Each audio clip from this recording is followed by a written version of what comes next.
Hello and welcome back to the Social Jar podcast. It's been a long time since I last said that, but whilst a lot has changed in the world of social media since we last uploaded on the 11th of October, God, that seems like a long time ago. Very long. Your Social Jar lineup has not. As always, I'm your host Dan Wiseman and I'm joined by Andreas Georgiou to pluck two topics from the world of social media, and we've had a lot to choose from because, as I said, so much has happened since we last hopped on to record. But we've got two topics. One which sort of fell into our hands this week. It's a bit of a gem, wasn't it? Which is Jack Dorsey's resignation from Twitter and that whole shebang. But we've also got another one which definitely feels like something we should have talked about. It's obviously Facebook's rebrand to Meta, which is still probably the biggest social media story, probably of the year. Would you agree that whole rebrand? Well, the Facebook files, in my opinion, probably are more significant. But that's well, I suppose that, as we'll come on to discuss, the two sort of cross over, don't they? They do intertwine, and obviously Meta was a spin at a time where spin was needed for Facebook's rebranding. Facebook, the parent company, should we add, rebranding to Meta. Facebook, as we know it, is still going to be called Facebook. But massive changes and obviously massive ramifications for the social media industry. Yes, indeed. So we truly are back with a bang, mate. A lot to talk about, a lot to discuss, but it's been a busy... I suppose we should start by offering an apology to the good listeners of the Social Jar. I won't apologise to anybody. But it has been so long. It's been such a busy time here at Uniform HQ. We'd love to have sat down and got a few more of these out in the time, but we've been stacked, haven't we? Doing a load of good work, but it's good to be back here. Yeah, well, we made the decision because we could have carried on the show virtually, but we didn't want to do that. Potentially that might change in the future. We felt that we wanted to continue doing the show in the studio environment with our production level that we're very proud of, and obviously because of my traveling, especially for these Bellator shows, and I had a cheeky week off at one point. How dare I? We've not been able to get back to it, but we are back. Indeed, we are here. Yep. At Uniform HQ, and it's a brand new Social Jar podcast. Feels good to say, mate. Feels good to say. And we're back for good now, we hope. We've got another episode, a Christmas special. We're going to be wearing Christmas jumpers. There's going to be some Christmassy things on this table. It's going to be a general Christmas vibe. We're going to be talking about some Christmas tips, aren't we? For social media managers and the world alike. So, excited for that. Good news, mate. It's all good news. And speaking of news, let's get into the topical story first. As I introed at the top of the show, Twitter CEO Jack Dorsey has resigned, and this was big. He sort of burst into the office yesterday like, oh, Dan, he's gone. Jack Dorsey, he's resigned. This is massive news, and he's been replaced by Twitter's Chief Technology Officer, Parag Agrawal. He had quite I suppose, very symbolic of the character himself, Jack Dorsey. He resigned using a screenshot of an email. He's quite an eccentric character. I think that perhaps demonstrates it best. He's someone that you don't get many CEOs in Silicon Valley on these big social companies that have been around since the start. It's like Zuckerberg, obviously, sort of stands out as the main, but Dorsey's been there. Well, he was there for the startup of Twitter. He sort of hopped out halfway through, but he came back in about 2015 to pick up the mantle once again. But now it seems like he's stepped down for good, and it comes at a time. It's been a bit of a weird period for Twitter, and I think when I was sort of thinking about Dorsey's time at Twitter and what perhaps would be his legacy, or so to speak, at the platform, it did feel like the Trump era, and I use that period as feels like something that happened so long ago, but he was banned from Twitter after those riots at the Capitol, which only took place in January of this year. Feels like forever ago that happened. But since then, it's been a really revolutionary period for Twitter. They've been probably more innovative in that time than they have been at all, would you say, in the platform's history?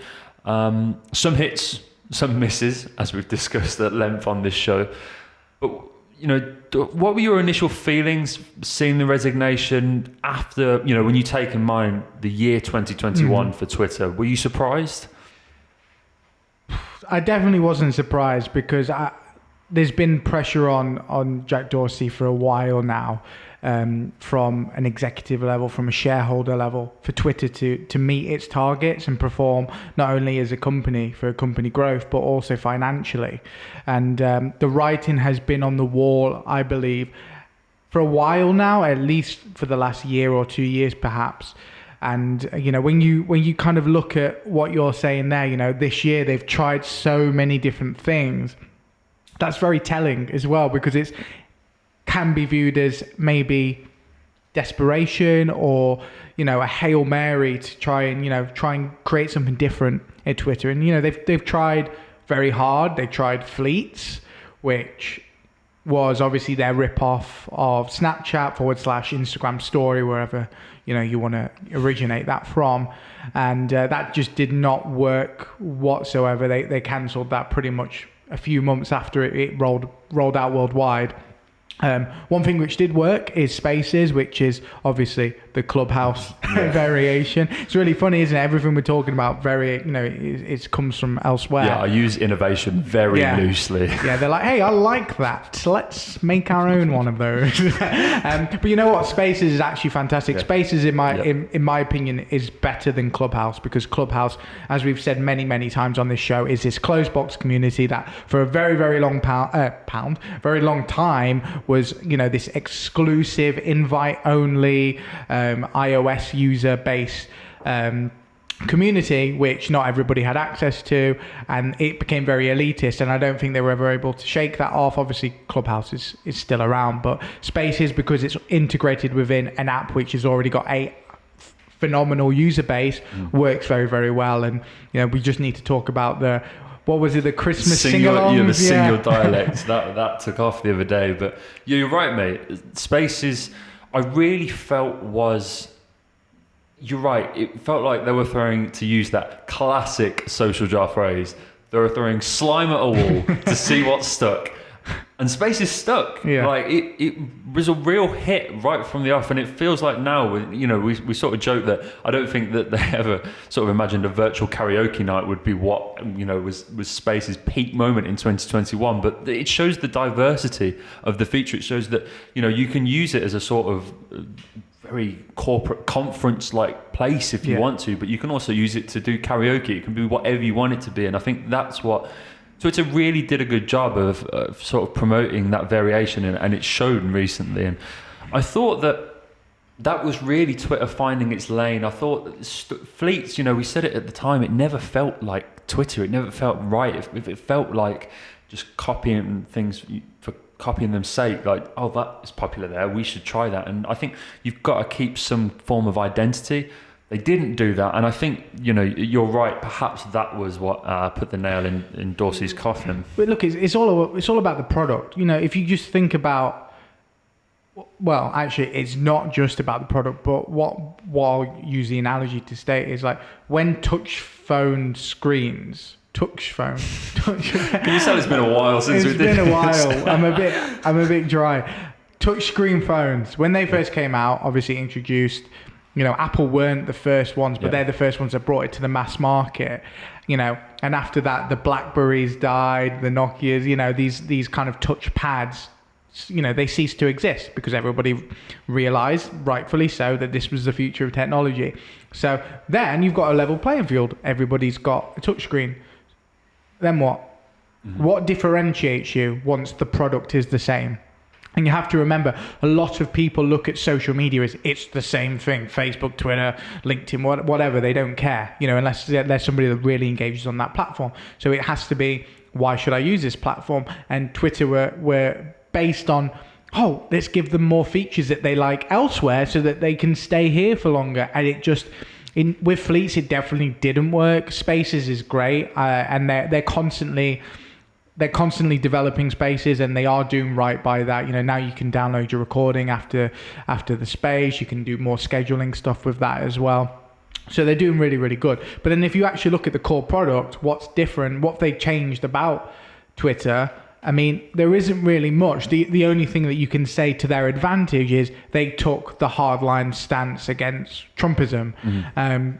Quite late on, but they did do it, where Facebook obviously cowered a little bit before doing that.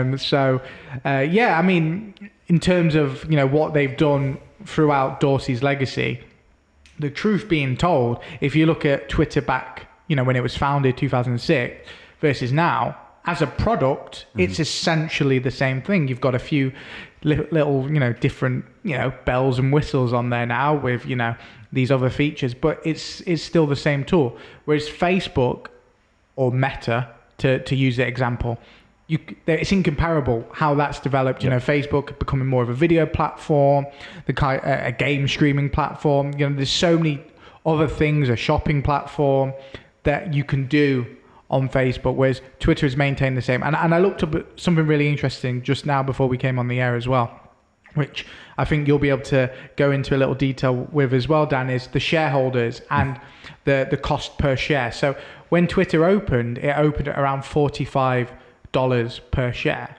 And here we are today, and obviously it's fluctuated a little bit because of the news of Dorsey stepping down, but their value is $45 a share. Whereas Facebook's value right now is plus $326 per share. So how can you even compare these on the same pedestal and say, that's where that pressure is coming from internally that I mentioned there. Like, why aren't we on the same level as Facebook? Yeah, that is the big thing. That's where, when you read about Dorsey's resignation online, there are a lot of industry insiders and journalists that are speculating this isn't as voluntary a resignation as he made it out to be. He sort of, there was a line in his, I'm going to call it a statement, but the email that he put out that was this is my decision and I own it. He made it very clear that he was not being forced, but there's a few outlets that are saying it was sort of push or be pushed. And this is due to a sort of very notorious and demanding hedge fund called Elliott Management, who first, I was going to say, took an interest, but they took a bit more than an interest. They took $1 billion worth of shares in 2020 and began proposing some serious changes at Twitter. And there's a lot of evidence to show that Dorsey wasn't necessarily as endorsing of the. Do you like that? I like that. That's good. Of some of the changes as he's sort of attributed to be. Fleets are a prime example. There are a lot of, I can't remember the journalist that was saying it, but when he was in an initial meeting about a fleet, someone pitched it to him. He sort of just sat there, didn't say anything, went, it's not really my thing. And that was his literal, he didn't really like it. And then obviously you'll remember when they got rid of it, he just tweeted the waving hand emoji, which was seen to be internally as a bit of a good riddance. Yeah. There are a lot of these features which perhaps these external stakeholders were perhaps forcing Twitter to try and make to increase that user base, to try and hit the targets, which ultimately befell Dorsey. There are rumours that they tried to oust him at the time when they first came in, but due to his experience and longevity, he sort of put to them, he was like, look, if you want to take over Twitter, you want to know how to run it, I'm your guy. No one knows it better than me. And so he was sort of deemed unfireable at the time. But then in May, Elliott Management bought another $200 million worth of shares, increasing their internal stature. This followed Twitter's value plummeting by more than 15% following a particularly sluggish earnings report. And with this hedge fund growing in stature internally, with Dorsey's sort of hold on Twitter slipping, the value going down in the company, it started to feel like the writing was on the wall. And so, as I said, Dorsey's tried to make it very clear that this is his decision, and maybe it is. He's a very, as I said, he's a one of a kind of guy. He's a revolutionary.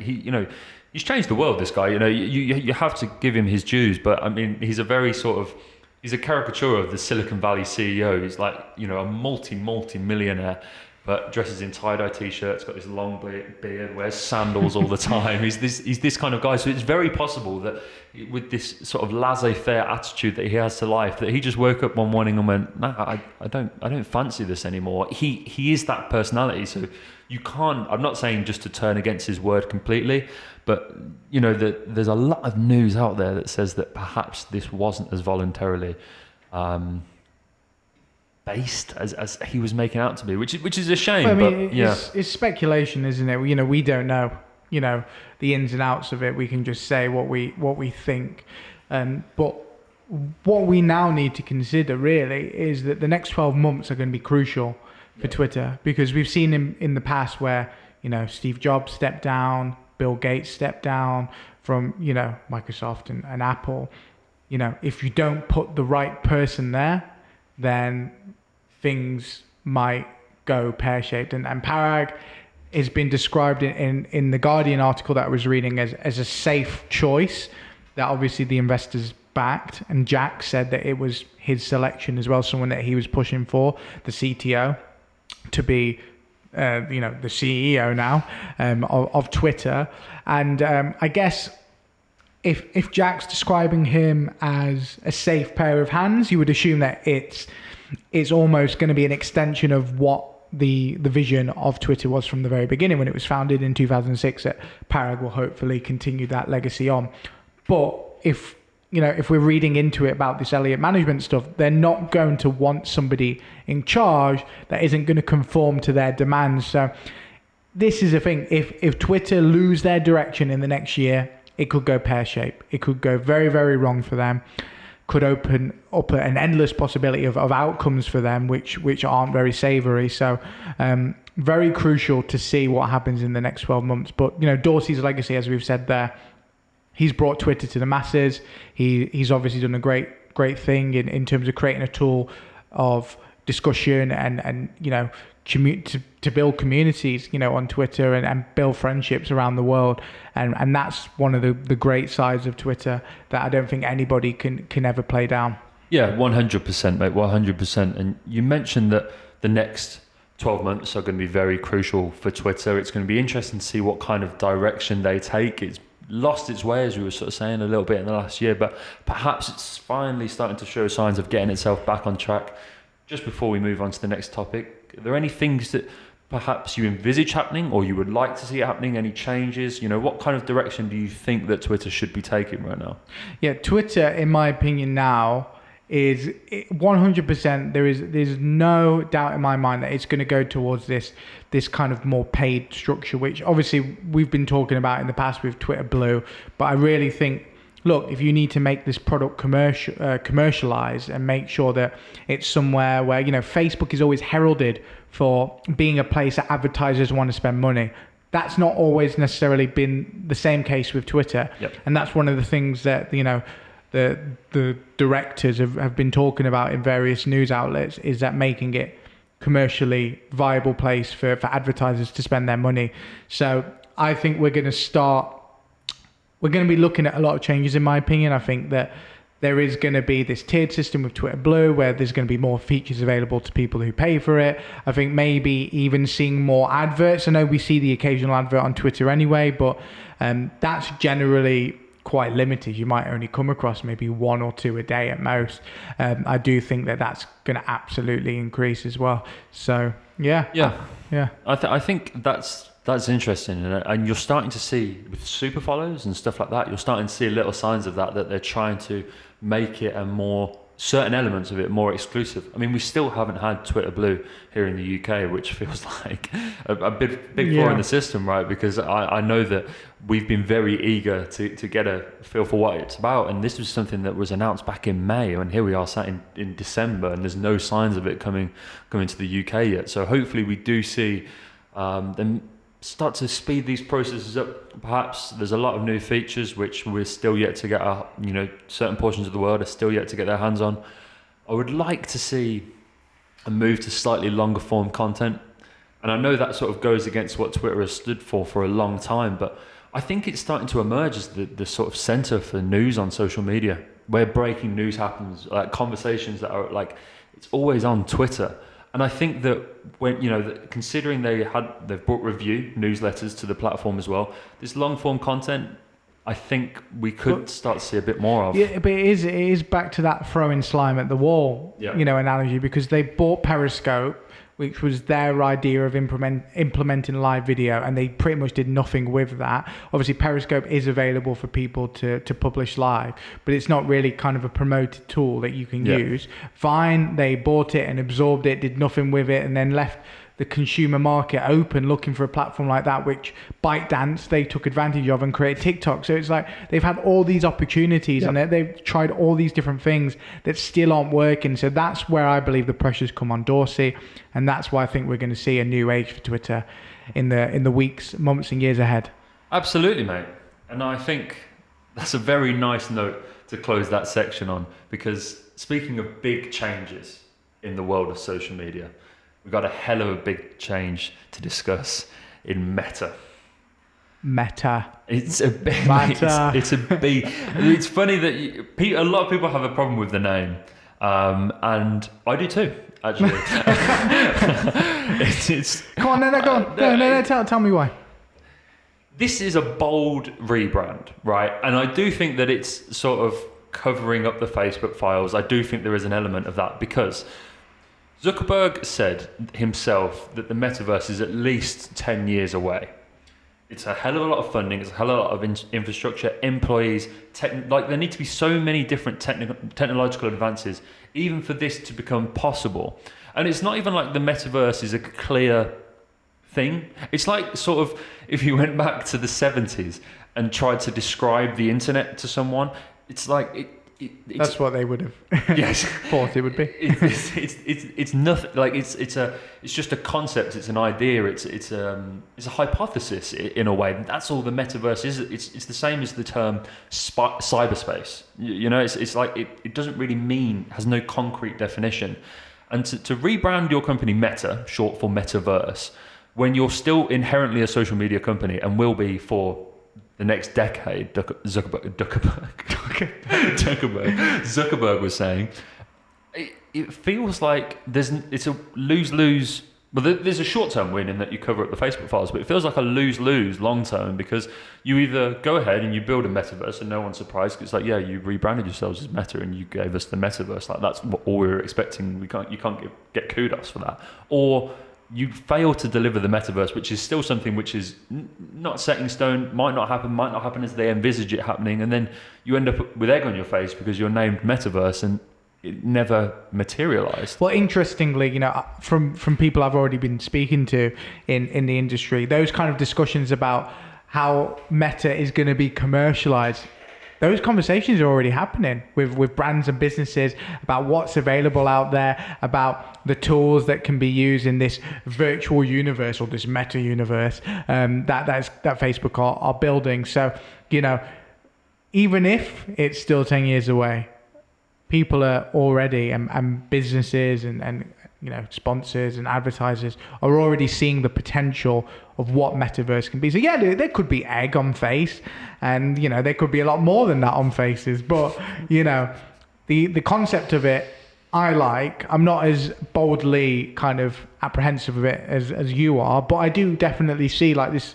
You know, we're allowing Facebook once again to tell us what the future is. You know, in terms of what the future of digital and social media is. You know, they've done that once before. Facebook is the forefather, you know, unless you're a big Bebo fan, obviously, or MySpace, you know, they were the cool kids at one point. 100%. But you know, Facebook is the forefather that has lasted the test of time, that has developed, and people have copied Facebook. I mean, Facebook's done a lot of copying themselves, but, you know, it's a vice versa kind of situation. So this next big evolution, that's the next big jump that we're going to see, because otherwise people are just going to carry on doing the same thing that we saw with Clubhouse and Spaces and Stories and Reels and TikToks, copying each other. Like, this is what we can do now. That's it.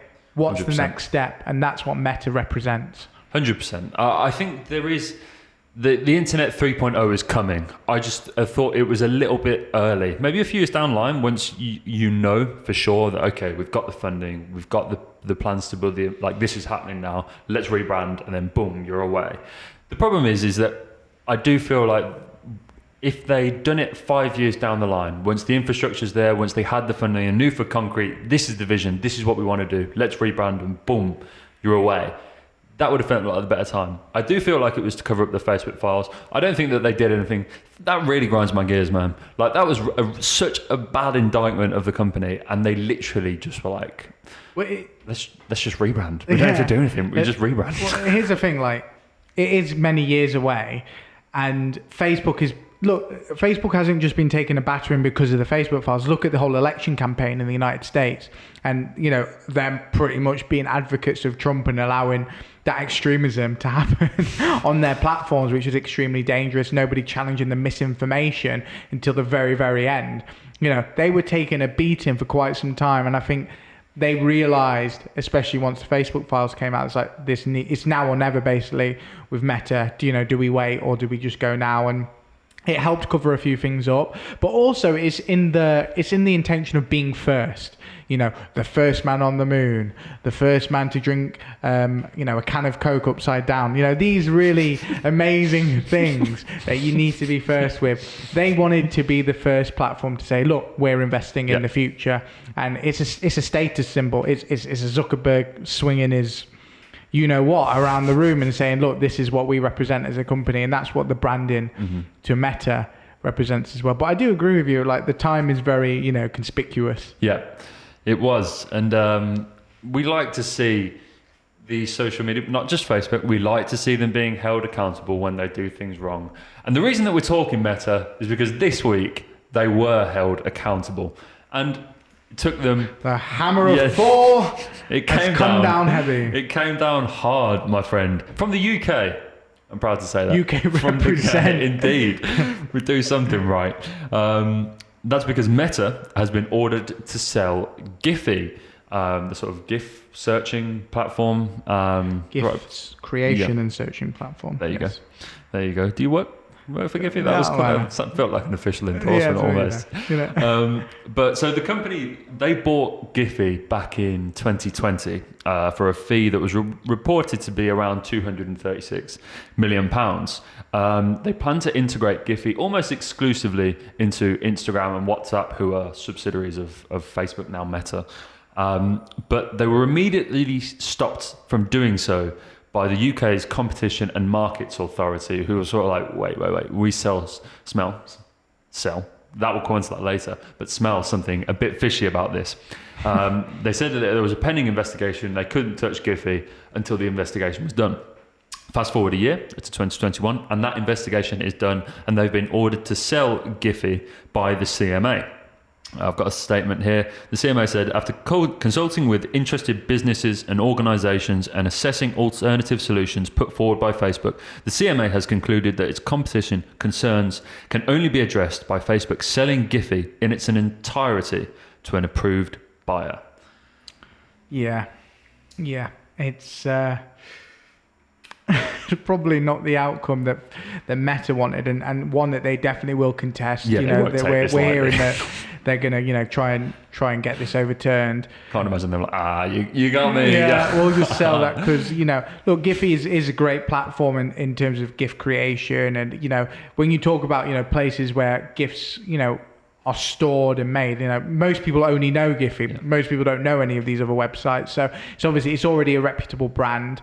And what the CMA have said is that they're worried that Facebook would create almost unfair competition to these other developers outside of these Facebook platforms to not be able to use and access Giphy for their websites and their apps and their various social media platforms. It would create almost an unfair balance that it would only be exclusively available to Facebook or Meta-owned companies. So it's the competition really of, I guess you can use the word monopoly of Facebook. Keep calling them Facebook, but Meta continuously, continuously increasing their monopoly over the social media and content creation industry. So that's where the biggest worry comes from. Now, Facebook, I've done it again. Meta came out and they said, "Hey, you got nothing to worry about, everyone. I don't know why I'm talking like this.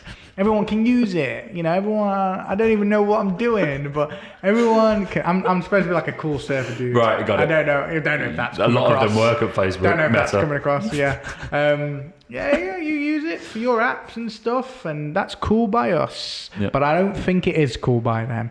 So that was awful. I really regret doing that. So that's what they were trying to say, is that no, we wouldn't stop any developers from using Giphy, and the CMA were like, we smell bullshit, and that's why they're ordering them to sell it. I think that rounds off that section. No, it's a Mate, it's a weird period right now for Meta, and this just sort of is the one of the many straws that I don't know if it's going to break the camel's back, but the camel's doing the most right now. It feels like, I don't know, man. Do you think it's a bit harsh? Because it's like, I kind of get it. Like, this has been happening for ages. Like, social media companies, big ones, buy smaller ones to integrate into their platforms. You know, you were talking earlier about Periscope and stuff like that. Like, this has been happening for ages. Yeah. And maybe it's a bit harsh. I don't know. The problem is now, Dan, is that now that people are much more widely aware of how Facebook has abused our data for so many years. Yeah, they're going to get the hard end of the stick. That now when there is this kind of, like you said in the past, where it wasn't really an issue, there is a lot of worry now about, you know, abusive data, mistrust between the users and obviously the owner of that data, which would be Meta in this case. And because that is now such more important in society now, about how our data is treated and kept and stored, that there is a lot more scrutiny applied to these kind of propositions, these kind of mergers, because obviously the more of these organizations that you group under one banner, obviously the wider scale of data that you have, and obviously the wider scale of data you can do some really crazy shit with. So I think that's where you've got to be really careful about this, because it's not necessarily, I get it about the tool, like, if Facebook took it and they just integrated exclusively, then that is, that sucks, but that's also part of mergers. But the other thing is, like, taking all that data from Giphy, putting that into the data they've already got, it creates another problem. It creates a problem about consumer trust. So, everything that they've said in their report, at least you can look at it and go, I can understand that, But Facebook is a very, very rich organization. Look, this is the British authority on this. Who knows? It could be overruled in the United States. It could be overruled in other countries. So there's definitely a lot more of this story to develop. 100%. And I think the one positive that we can take from this is that at least this sort of social media behemoth, this sort of evil conglomerate that's trying to monopolize the industry and has had so many sort of terrible indictments thrown at it in recent years. They've had all the problems with data and privacy. At least these guys aren't in charge of building Internet 3.0. That's really good, don't you think? That the future of Internet, at least it's not in... Oh, wait, no. It is. Are we going to do one of those evil chair spins? We were talking about data earlier in the office, which is really funny. It's like, Ryan came in and said, hey guys, you can get a free festive steak bake and coffee from Greg's, and all you have to do is give them your data. He's like, that is a wonderful deal for one cup of coffee and one festive bake. I will do that. Absolutely. But look, this is the thing as well, where people like Facebook Files has kind of been swept under the rug, because we are also very desensitized to, like, another company that's misusing our data and spying on us. It's really ridiculous that when you're in a room and, like, people just don't bat an eyelid anymore. Like, that's normal. It's like, no, that's not. It's not. If you think I'm going to give over all of my personal data, my first name, my surname, my email address, my address, just to get a coffee and a pastry, you are absolutely right. I will do that every single time. Underestimate the human race. We are the worst people. I will stand here and berate this company for harassing my data, but if Greg's do it with the offer of a pastry, I am far more inclined to be. 100%. Because, there's no issues there. What more would they want out of the situation than offering me a lovely festive treat and a warm coffee on this, this wonderfully cold. I was trying to go for alliteration there, it didn't work. But this cold winter's day, what more could they want? Exactly, what are they going to do with my data that's so bad? Exactly that. So I think, at the end of the day, the real solution here, and we've sort of solved Meta's problems there, is if you want to take people's data, if you want to take Giphy and maybe integrate some GIFs into your platform, but also take a whole lot of data as well, it's a lot easier if you just give out warm festive treats. Absolutely. I think that is the solution to everything, really. So I think that's probably a good note to round out this. It's actually a milestone episode of the Social Jam, mate. Episode 10. We finally made it to double Episode 10. Feels good. Still no set, but we've at least got proper lighting. Bit by bit. Great job from Josh to get all this set up. But yeah, look, who knows? Maybe episode 20 we'll have some stuff. Beth, clip it for the second time on the show. Clip this, episode 20. But yeah, for the Christmas episode, we definitely will. Yeah. So I'm excited. There'll be some festive stuff going on. Maybe some festive pastries, mate. Maybe some Maybe me and you will eat a festive pastry on the show. I think would be really some ASMR coming through the bites was just me chewing. I've never actually had just one. Crumbs all over the microphone. Lovely. I think it'll be great. Lovely. So guys, there's a lot to look forward to on the Social Job podcast, namely the return of regular uploads. It's been great to be back on the mic with you, my friend, and we'll see you next time.